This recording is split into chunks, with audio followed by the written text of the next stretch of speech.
Hi friends, welcome back to PF education Telugu.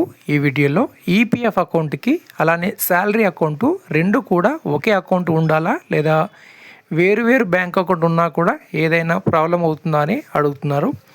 ఈ వీడియోలో explain చేస్తాను. వీడియోకి లైక్ చేయండి, సబ్స్క్రైబ్ చేయండి. చాలామందికి ఒక సందేహం ఏంటంటే వారికి ఏదైనా కంపెనీలో జాయిన్ అయినప్పుడు అక్కడ ఒక శాలరీ అకౌంట్ అనేది ఇస్తారు, ఓకేనా. అలానే వాళ్ళకి ఒక పర్సనల్ బ్యాంక్ అకౌంట్ అనేది కూడా ఉంటుంది.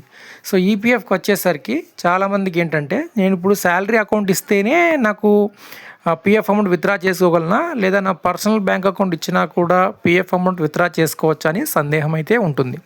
చూడండి ఫ్రెండ్స్, మనము పిఎఫ్ అమౌంట్ విత్డ్రా చేయాలంటే ఏ బ్యాంక్ అకౌంట్ అయినా ఇవ్వవచ్చు, మీ నేమ్ మీద ఉన్నటువంటి బ్యాంక్ అకౌంట్.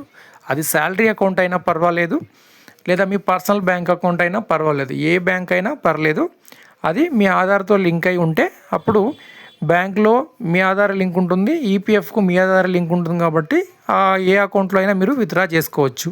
అలా కాకుండా కొందరు ఏమడుగుతారంటే, బ్రదర్ నేను మా యొక్క బ్రదర్ది కానీ మదర్ది కానీ బ్యాంక్ అకౌంట్ లింక్ చేసి నేను పిఎఫ్ విత్డ్రా చేసుకోవచ్చా అని అడుగుతారు.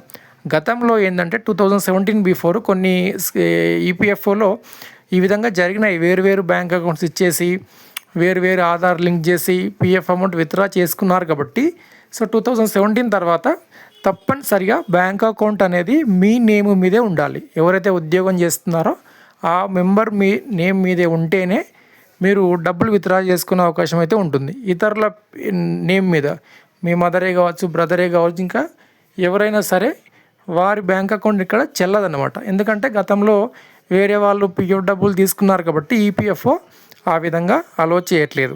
సో బ్యాంక్ అకౌంట్ ఏదైనా పర్వాలేదు, శాలరీదా లేదా పర్సనల్ బ్యాంక్ అకౌంటా, ఏ బ్యాంక్ అకౌంట్ అయినా పర్వాలేదు, మీరు పిఎఫ్ అమౌంట్ అనేది విత్డ్రా చేసుకోవచ్చు.